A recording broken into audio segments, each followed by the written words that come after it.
Welcome back inside the Now Morning Show. Capitalism Gone Mad was the name of that song by the Mighty Sparrow. And I thought it was a fitting start to our conversation this morning with Mr. Richard Solomon, Managing Director and Principal Consultant of Development Consulting Center Limited. This morning we're talking trade unions, friend or foe. Good morning to you, Mr. Solomon. Very good. Welcome back. Very good morning to you. Good to be here.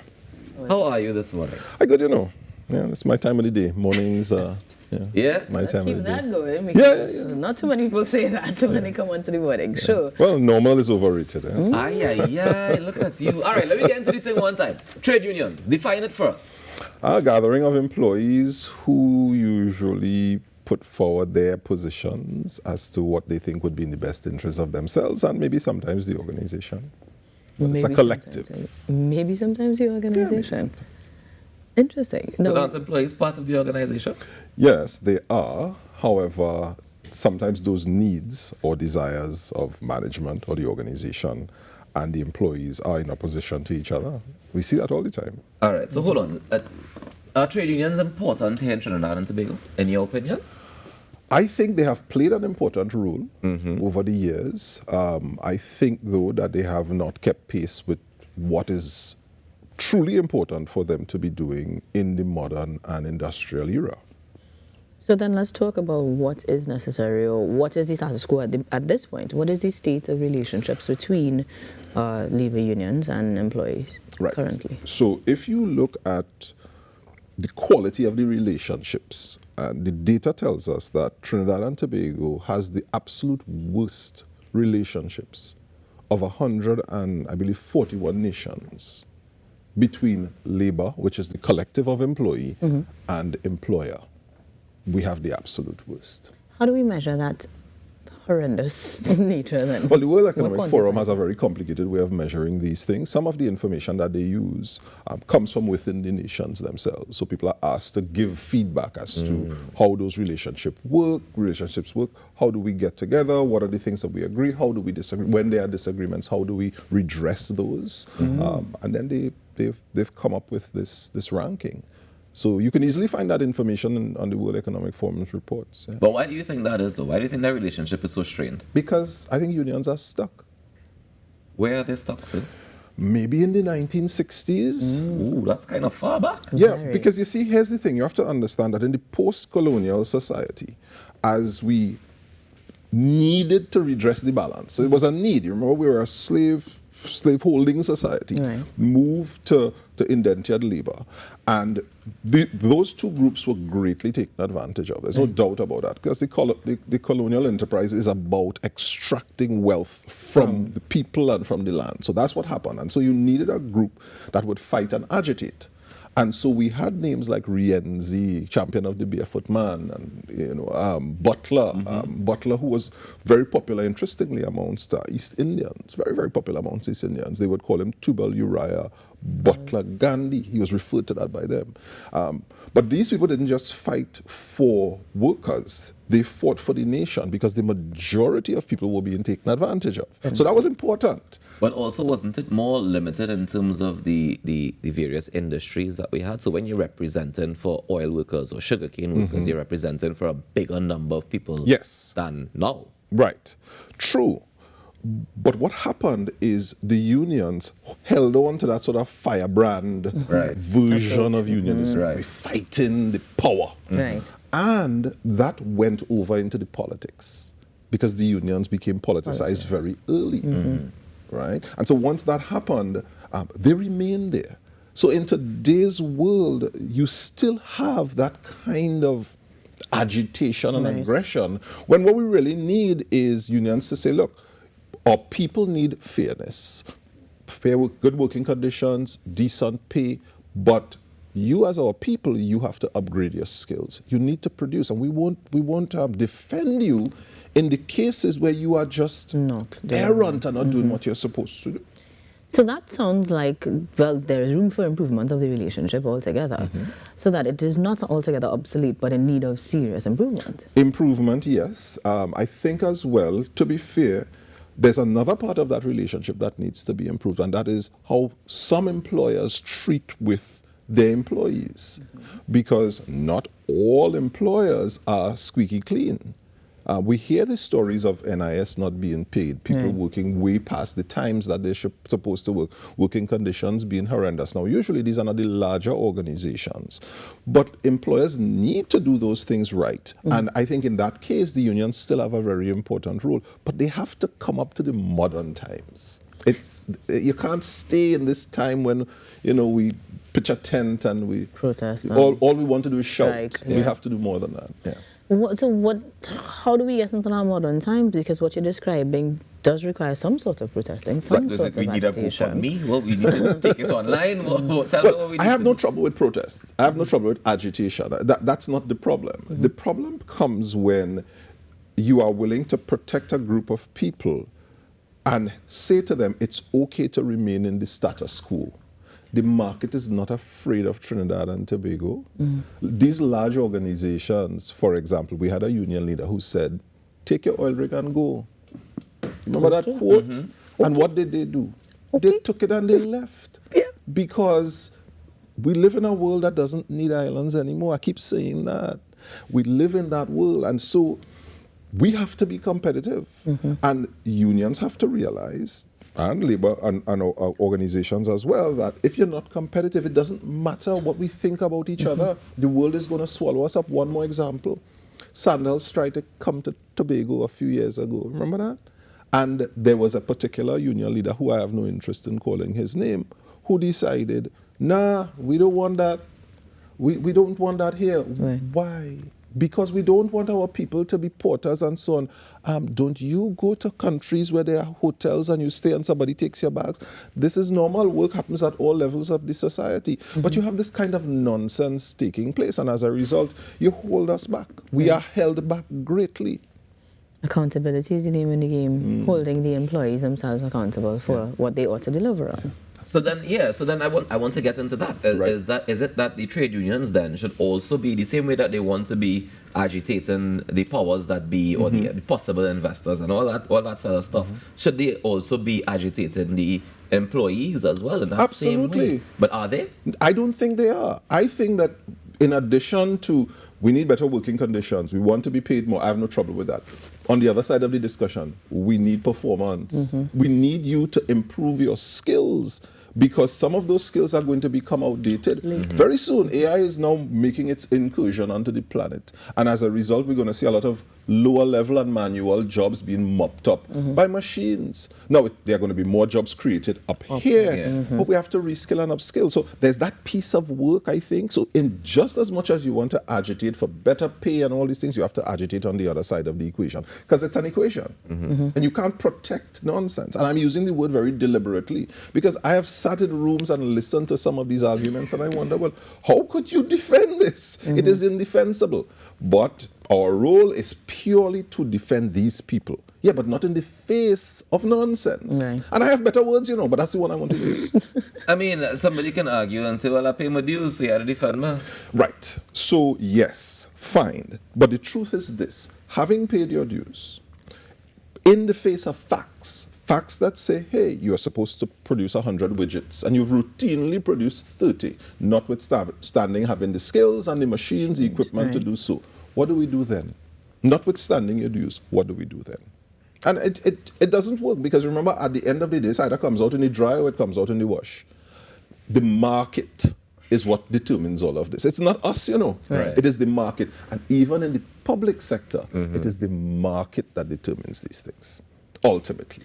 But we've seen a drastic change, right? Because back in the days that you're talking about of trade unions, the 60s, 70s, all that time, there was more this drive of long-term employment, especially with the public sector. Right. Now we've seen a drastic change where more of the public sector is being given short-term contracts. Yes. Does that affect the ability to lobby on behalf of?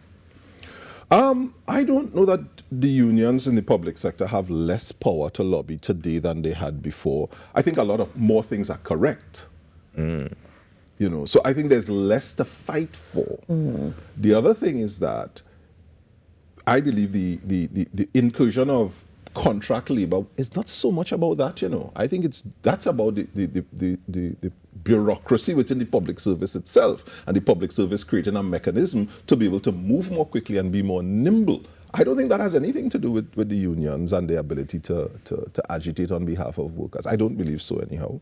Right, because ultimately they would be advocating for certain conditions overall, whether you are there for a long period or a short period, it would be what you'd function I mean, the under. pay will be different, the reward system is different, but we have to understand that in truth, if you're a contract worker, then there's some benefits, longer-term benefits that you don't get. You just will not have. Exactly. Right. So we could argue that you're getting those upfront because you're paid differently. Because you're paid Well, differently. yes. But I've seen situations where, and I know of one in particular, where a worker was working, public sector, but on a contract position. Right. And whoever was instructed to just not renew the contract. It's fine, don't renew the contract. And when they asked for a reason, because this person was employed for more than 10 years, right. It's like, why did you not renew the contract? And there was no reason given them. And they went to seek redress with the trade union. One particular union said, well, I can't represent you, even though I'm supposed to be for the public service, because you're not a public servant.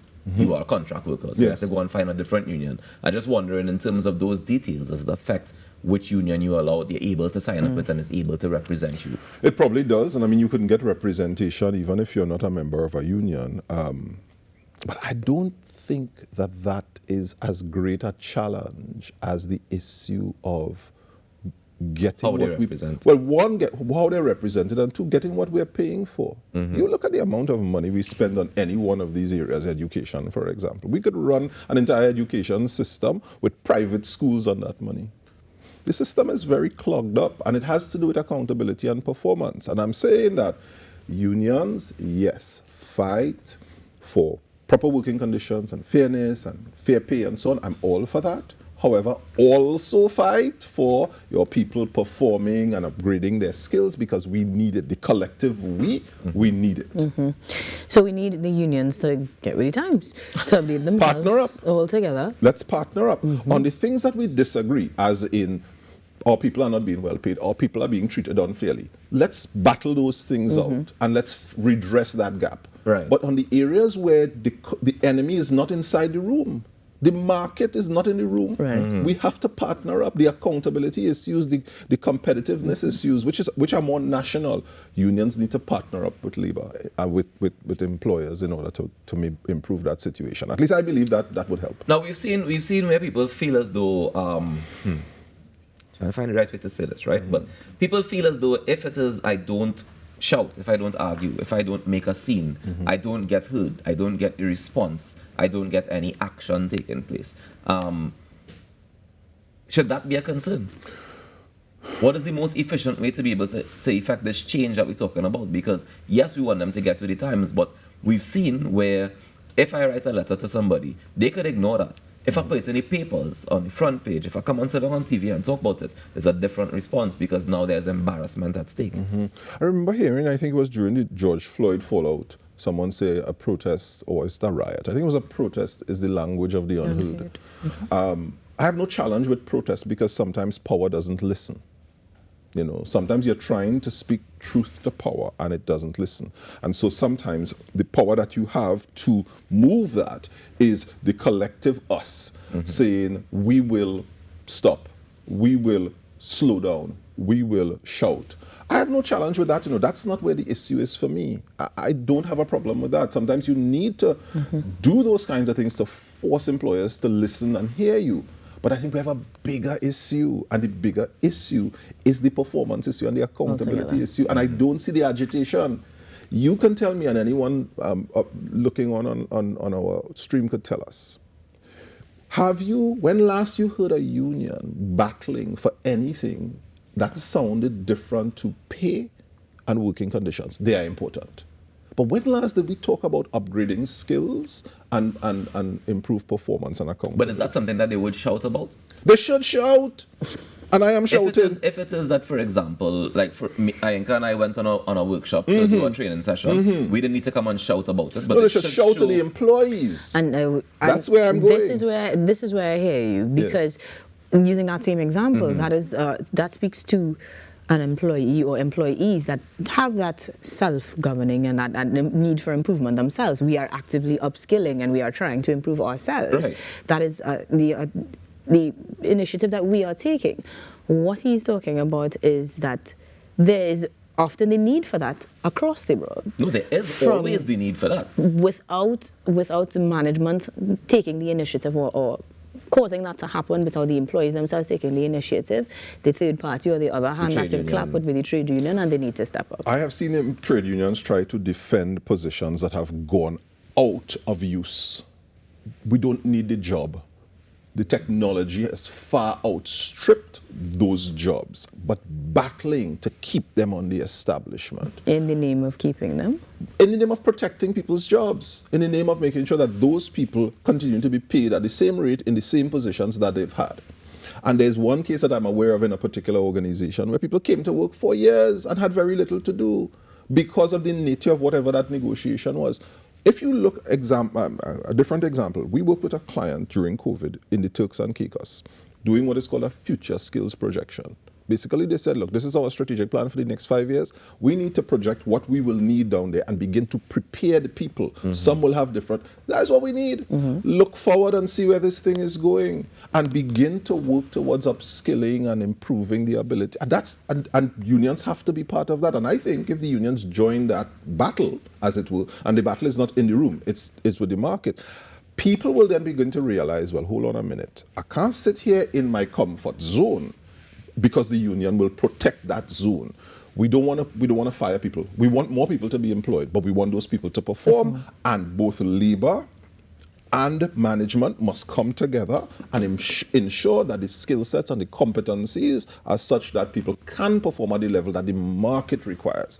There is an African proverb that says, when there's no enemy within, the enemy outside can do us no harm. And very often we are fighting ourselves, not realizing that the enemy outside is the grand world that doesn't need islands anymore, and the grand world that says the market will ask for things of us, and if we can't meet it, people will take the oil rig and go. And so we're saying then you expect that role to come from the trade unions, but management and employees should be working to upskill and get the company to where it needs to go, right? But what role does trade unions play in that conversation? They just ensuring that happens, or they suggesting that happens? Management and employees have a responsibility to ensure that people's skills improve, right? But unions must support that move. Right. Sometimes the support of that looks like, hey, the organization needs to change. We have to be able to shift these boxes around the reporting relationships. Who does what? Unions stand in the way of that all the time. I have been in organizations and I have asked management, who really running this place? Because they've said, hey, we can't make this adjustment, because if the union doesn't agree. It's not a material adjustment. Nobody's losing their jobs. There are things that we no longer require or we require less of, and we need to reclassify how you work. You continue to work, you learn some new things, and you move on. So then isn't that the union supposed to be a part of that conversation? They should be. They should be a part of it, and it shouldn't be adversarial. Exactly. They should be a part of it. So here's my question. When we get to that place where management is creating the space for the labor to upskill, when the union is supporting those sorts of moves, does the union become obsolete then? I don't know how the union becomes obsolete, because I'll tell you what. We have a pie. That's the revenue pie. And all stakeholders are trying to get more and more from that pie. But it's a limited pie. So you're always going to have some debate around that. And the negotiation position is strengthened when we do it collectively. And so there's nothing wrong with that. We will always need representation. You will always have a person saying, but no, I disagree and I'm being taken advantage of, and management saying, oh, no, it's not so. And so we'll always need that kind of thing. But I don't think we need to fight at every turn. And quite honestly, many times when I listen to union leaders and they speak, it sounds like they're always leading a battle. We don't always have to be in battle mode. I mean, some things we're going to have to fight it out. Right. And fight means get and negotiate hard and speak truth to power and say, we're not moving and we're going to compromise here, but not here. That's fine. But some things we can't compromise on. I don't know that they're always in battle mode, but I think the appearance is always as such. Well, the appearance... Because I feel as though behind closed doors, the negotiations happen in a similar tone. I feel like it's good conversation and they work it out. but then the performance is what we see. But it's also, what is the message that their members are receiving? See, what is the message that the members get? Because, okay, I agree with you. We can't always fight if we're negotiating. At some point, we have to sit at the table and discuss this in a logical and objective manner. But what is the message that the employees, and how does that affect how they behave in the workspace? And that is what the food for thought is what is the message being delivered, and how does it affect your members and the employees, and how does it also affect the management, because they will respond accordingly. Mr. Solomon, thank you very much for joining us this morning and giving some food for thought as we go forward into the work world and hopefully work together to make a better Trinidad and Tobago. We take a quick break and come back with more on the Now Morning Show. Stick around.